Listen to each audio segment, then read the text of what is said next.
pretty wild, all right. Are you sure that's all you, you say? Sure I am. As far as I can see right now, you're not? With most of this, we're stuck on the surface, stuck with the seemings of life, not the real stuff. We have to dive underneath to hit pay dirt. Only in heart, or what I call being in heart, don't get stuck on the words, do we begin to feel how everything really is one, or to sense how it could be anyway. The mind isn't up to that, and that's where most folks miss the boat.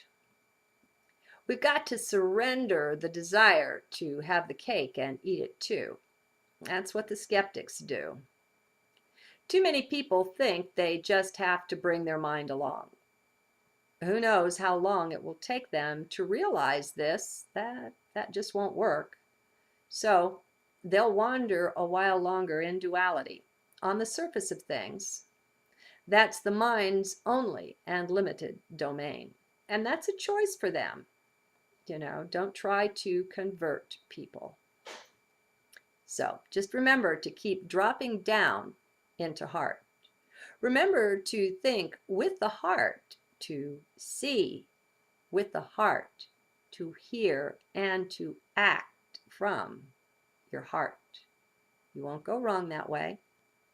Now, according to the mind, you will. Mind will sometimes and often judge that you've gone off your rocker when you're following heart guidance here or there. And that's where it's important to just ignore mind, or to read it the Riot Act, the mantra for mind. To mind, some of the scrapes you get yourself into may look just like mistakes, but from heart, hear me, from heart, you will know that there's perfection in everything that comes. Because you know this, you will be able to see or to sense quite a lot. If you listen to mind, though, you won't be able to see a thing. Mind has no faith. And this isn't religious faith. Far from it. It's a sensing, just a knowing that comes from the heart. If you center in this, you'll be fine. Your intuition will be powerful, get more powerful still. You'll get all the guidance you need. You'll notice the serendipities that mind would ignore. It couldn't see them. From heart, though, they are obvious. It's a different state and a state, heart and head. Staying in heart is the thing. I hesitate to go too far beyond this now, for I know that's where so many are finding themselves. That's what's up, what's current for them. It's an awesome practice, and I don't want to lose anyone by going too fast. Every path is individual. There's no overall experience that can be laid out, set out for you, saying that this is what you'll find there, this is how to get to it. No such thing. That's just old mind patterns and programming.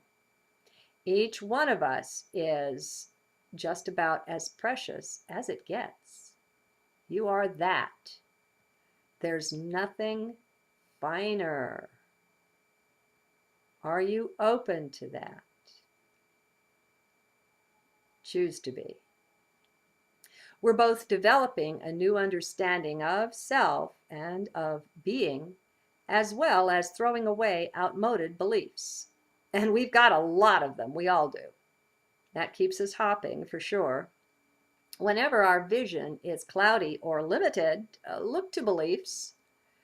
That is, once you've confirmed you're in heart, not in head.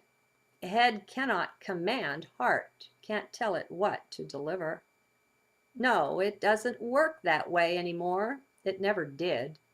Poor mind has quite a demotion to get used to. And most minds are quite grouchy about this for a while. That keeps us busy as well. until they settle down and convert. All this is so challenging. No, I said it wrong. All this is no challenge if we are in heart. It's just a great ride. So we're getting our sea legs, so to speak, within heart. It's a bit of a balancing act. We've got a lot of beliefs and habits that are starting to fall away now. So often, just seeing, just the observing, that's all that's called for. It's a new way of living, for sure. Friends and family have adjustment to make too. Yep, we've got our hands quite full for a while, but it's fun. Nothing can take the place of the feeling of being firmly in heart, of living from there. There's an abiding peace that can't be put into words. All those things that were always so upsetting, well, they just aren't anymore. And there's no explaining it either. They just no longer bother. Oh well. By now we've made friends with the "I don't know" phrase, so it stands us in good stead. I offer it up often. I hope I'm being able to transfer some of what the feeling is like, what a new life lived from heart is like, compared to the old one. Pretty soon you'll find yourself too not being able to remember so well what life used to be like. Things change so much that it seems like some other life you were living before. It can't really be this one still, can it? So very strange. It feels like so very long ago, that old life, or even someone else. We just can't identify with it anymore. I often say it's like I've lived 10 or 12 lifetimes in one, and that's just accelerating. The new space you're entering, though, is so very beautiful. You wouldn't trade it for anything. Just about nothing gets you upset anymore. Further, you are able to look at people that used to baffle you, anger even, or upset you before, but with new understanding. They don't seem like the same people anymore. You see them with eyes of heart. You wonder, whatever was it that used to upset you, put you out of sorts? You sense a new agape type love for them. You just understand on a deep level, and suddenly it's okay. You may not want to spend long times with them if they are annoying, but when they're around, you're in a whole different space with them. They even soften toward you sometime. More strangeness, but when we change within, it's reflected without. There is never-ending strangeness that's fast becoming part of your new life. Every time you turn around, things are changing again, always for the better, no matter what it seems. No matter if it's new aches and pains or the like, it's beneficial somehow. You simply know this. No big deal. Your new heart vision's getting stronger and stronger. You greet things positively now that used to be negative to you. You're gaining your sea legs. Welcome aboard. Enjoy the voyage. We're well and fairly launched now. Go meet your mates, the other light beings you share the same voyage with. We're quite a crew. Positively family, we are. One for all and all for one. We are positively one in the best ways that are possible. We're one in our negative ways as well. We're really whole. Maybe it was supposed to be the whole Spirit instead of the Holy Spirit. Well, could be. They've perverted other things with their funky translations. Everything's positive now, even the bad stuff. We welcome the shadow that appears. We know it brings blessing.